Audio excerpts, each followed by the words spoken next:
서울 강남 아파트의 분양 불패 신화가 이어지고 있습니다. 3.3제곱미터 한 평당 분양가가 5천만 원을 넘어서는 것도 분양이 다 될 정도인데요. 반면 수도권과 지방의 분양 시장은 빠르게 냉각되는 분위기입니다. 뚜렷하게 양극화되는 아파트 분양 시장을 분석해 보겠습니다. NH투자증권의 김규정 연구위원 나오셨습니다. 어서 오세요. 네, 안녕하세요.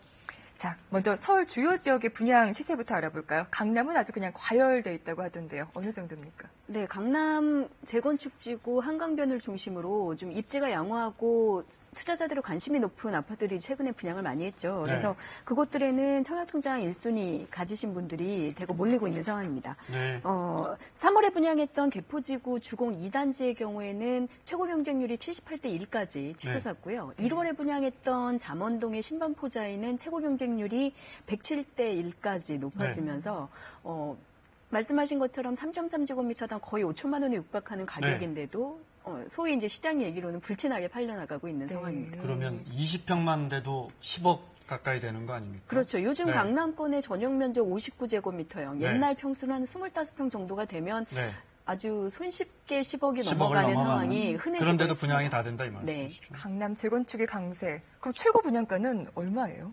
현재까지 일반 아파트 중에서는 신반포자이가 기록했던 3.3제곱미터당 4,509만 원이 가장 높은 수준이고요. 개포주공의 경우에는 반포나 잠원보다는 사실 입지적으로 가격이 좀 낮다고 평가됐었던 지역임에도 불구하고 최고 가격이 4,495만 원까지 높게 형성이 됐습니다. 자, 앞으로 나오는 것들은 좀 더 비싸지게 올라갑니다. 강남은 아파트 지을 곳이 없잖아요. 다 재건축일 텐데. 그렇죠. 재건축이면 일반 분양 나오는 물량도 얼마 없지 않습니까? 물량이 없으니까 이렇게 비싼 겁니까? 말씀하신 것처럼 조합원들이 먼저 배정받고 남은 물량이 많지 않기 때문에 경쟁도 치열하고 또 분양 가격이 높은데도 수요자들이 많다고 보실 수 있겠습니다. 강남권의 경우에는 사실은 서울에서 주거 환경을 그만큼 이제 대체할 수 있는 지역을 찾기 어렵다 보니까 또 지금 개포지구나 반포잠원을 제외하고는 나머지 재건축 대상 아파트 지구들의 사업 단계가 굉장히 초기에 머물고 있습니다. 뭐 용산이나 압구정, 여의도 같은 곳들의 재건축이 거의 한 10년 정도는 더 기다려야 되다 보니까 현재 사업이 확정돼 있는 강남권 또 잠원 반포 지역으로 대기 수요자들이 대거 몰리고 있는 상황으로 볼 수 있습니다. 쉽게 말해 들어갈 사람은 많이 기다리는데 나오는 아파트는 별로 없다. 네, 맞습니다. 강남은 이렇게 뭐 매매 분양 다 상승세지만 뭐 서울 외곽으로 나가면 아주 상황이 딴판이라고 하던데요. 지방의 상황은 어떻습니까? 지방의 경우에는 지난해까지 이미 공급량이 조금 너무 많아서 올해부터 입주량이 늘어나는 곳들이 많습니다. 대구나 충청 지역, 경상 지역은 올해부터 지역에 필요한 주택량보다 입주 아파트 물량이 대거 늘어나게 되면서 가격이 조정될 가능성이 커졌죠. 실제로 지난해 4분기부터 거래량도 좀 줄어들고 분양사업장 중에서는 청약이 1명 정도 아니면 아예 없거나 미달이 나는 곳들도 조금씩 나타나고 있는 실정입니다. 그리고 지방은 아시는 것처럼 지금 추진하고 있는 뭐 조선이나 해운의 구조조정하고도 직접 연결이 되어 있는 도시들이 많다 보니까 지역의 뭐 상권이나 주택 같은 부동산 시장이 직접 타격을 받고 있어서 앞으로 분양 시장도 좀 더 미분양 사례도 늘어나고 이런 양극화가 심해질 가능성이 있습니다. 미분양을 뭐 시한폭탄에 비유하기도 하던데 참 상황이 좋지 않아 보입니다. 어느 지역이 그렇게 안 좋습니까? 최근에 좀 양극화가 심해지면서 미분양 나오는 지역 대표적으로 대구 지역을 좀 꼽을 수 있을 텐데요. 대구는 그동안에 집값도 많이 올랐던 지역인데. 네, 거의 한 5년 동안 주택 가격뿐만 아니라 임대료가 굉장히 많이 올라서 그리고 지난 5년 동안 공급이 또 꾸준히 늘어나면서 입주를 중심으로 해서 이제 가격이 좀 조정될 가능성이 커진 지역이죠. 그래서 최근에 미분양 사례도 나오고 있는데 대구 지역 안에서도 사실은 양극화가 나타나고 있습니다. 대구 지역 안에서도 학군이나 이런 역세권 주변의 인기 단지들은 대표적으로 수성구 같은 지역들은 좀 선호도가 높은 것이죠. 이런 지역에서는 대구에서 제일 비싼 곳이죠. 재건축 아파트들이 연초에 분양 성적이 나름 좋게 나오기도 했습니다. 근데 그 외의 지역들에서는 미분양 사례가 늘어나는 도시 안에서의 양극화도 점점 뚜렷해지고 있습니다. 충북 지역 아파트들은 얼마 전에 청약자가 없는 경우도 있었던데. 한 명도 없었던 겁니까?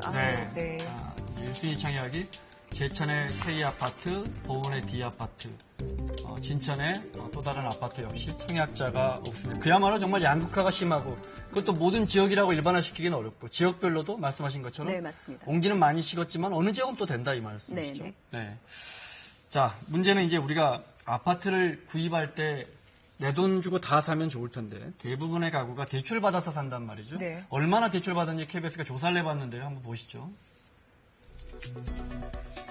자, 경기도 동탄의 아파트 656가구의 등기부등본을 발급받아 분석했더니 444가구가 집을 담보로 돈을 빌렸는데, 그러니까 아파트 소유주 10명 가운데 7명이 돈 빌렸죠. 그럼 얼마나 빌렸을까? 84제곱미터 300가구는 평균 2억 400만 원의 빚을 냈습니다. 집값이 3억 7천만 원 정도 되니까 절반 이상을 우리가 빚내서 집을 사고 또 못 갚고 있는 겁니다. 이보다 큰 101제곱미터짜리 집을 산 사람들은 평균 2억 8천만 원, 평균 2억 8천만 원의 빚을 갖고 있습니다. 집값의 60%를 우리가 빚으로 지고 살고 있는 거죠. 자, 이번에는 서울 마포의 아파트 단지인데요. 84제곱미터의 경우에 평균 3억 8천만 원의 빚을 냈습니다. 그러니까 여긴 더 집값이 비싸겠죠, 동탄보다. 네. 그러다 보니까 평균 1억 8천만 원 정도 더 방금 본 동탄보다 더 많이 빚을 내서 사고 있는 거죠. 당연한 것이겠죠. 직장인들이 대출받지 않고 집 사기가 쉬운 일이 아니고 수억의 대출을 받게 되는데 그때부터 이제 월급이 통장을 그냥 빠져나가고 마는 겁니다. 3억 8천 가까이도 대출을 받는 상황. 그런데 사실 이게 큰 부담이 되잖아요. 사실 적정 대출을 받는다. 어느 정도 받는 게 적정한 선인지도 궁금한데요. 네, 소득 대비 갚을 수 있는 수준으로만 대출을 써야 된다는 얘기들을 많이 하잖아요. 그래서 매달 실제 현금 소득 중에서 지출하는 주거 비용이 30% 이상을 넘어가게 되면 사실 굉장히 불안정한 가계 지출 상태라고 보고 있습니다. 네. 그래서 네. 실제로 대출의 원금과 이자 그리고 부수적으로 발생하는 뭐 관리비 같은 전반적인 주거 비용을 통틀어서 소득의 30% 이상 만약에 지출을 하게 되는 상황이라면 너무 과도한 대출을 이용하고 있다고 보셔야 되고요. 근데 그런 네. 분들이 많은 거죠. 지금 30% 방금 뭐 이상씩. 50%가 그렇죠. 넘지 않습니까? 그렇죠. 네. 외국 같은 사례는 소득의 한 20% 정도 이상 주거 비용을 쓰고 있어도 굉장히 주거가 불안정한 세대로 보는데 우리나라는 대부분의 가정이 30% 이상 넘는 대출을 쓰고 있으니까 네. 이 부분에 대해서 굉장히 좀 조정이나 우리는 대출 상환에 대한 계획을 좀 자세하게 다시 세울 필요가 있는 겁니다. 자, 뭐 나라마다 틀리겠지만 그래도 우리는 뭐 어느 정도 부동산 시장이 좀 안정돼 있어서 이제 문제는 말씀하신 것처럼 이제 서울 강남 사례 봤지만 뭐 여기가 급락할 가능성은 지금 상황에서 별로 없는 것 같고요. 중요한 건 이제 지방의 일부 지역들 또 수도권 외곽까지도 가격이 만약에 내려가거나 일부 지역 급락한다면 네. 중요한 건 이제 이른바 깡통 아파트까지는 가지는 않더라도 네. 자산이 급격히 줄어드는 거 아닙니까? 그럴 수 있습니다. 특히 방금 지적하신 깡통 주택처럼 네. 대출을 상환하고 나면 실제 본인 자산이 오히려 줄어들게 되는 경우가 집값이 하락했을 때 발생할 수가 있겠죠. 네. 근데 지금 시장 상황을 보시면 5월에 전국적으로 대출 규제가 강화된 이후에 아직은 기준금리라든가 금리 변동이 그렇게 크지 않아서 시장의 파급력이 그렇게 크지 않습니다만 네. 이후에 금리가 변동하게 되면서 가계들의 대출이자 상환 부담이 커지게 될 경우에는 네. 아무래도 수요가 위축되면서 가격이 떨어지는 지역들이 늘어날 가능성이 있습니다. 그렇다면 네. 무리한 대출을 쓰신 지역에서는 집값 하락과 함께 본인의 자산 손실을 그대로 떠안게 되는 사례들이 벌어지고 지금 있습니다. 말씀하신 사례 중에 하나를 저희가 준비했는데요. 네. 당시 분양가와 지금 국토부의 실거래가를 비교했더니 전용 면적 100파주의 H아파트인데요.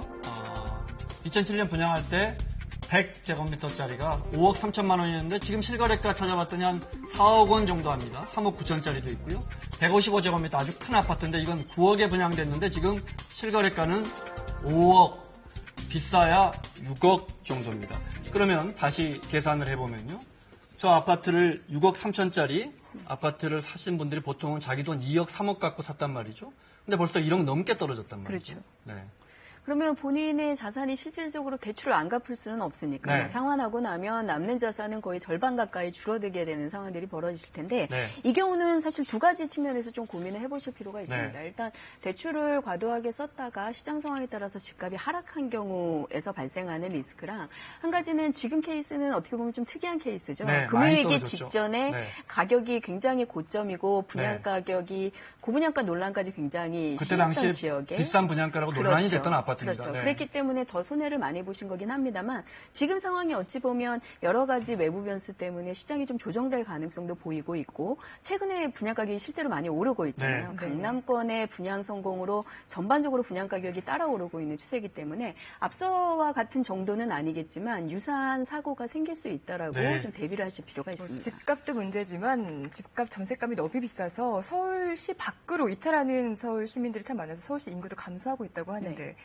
끝을 모르고 올라간 전세가 언제쯤 잡을 수 있을지 가능성이 있습니까?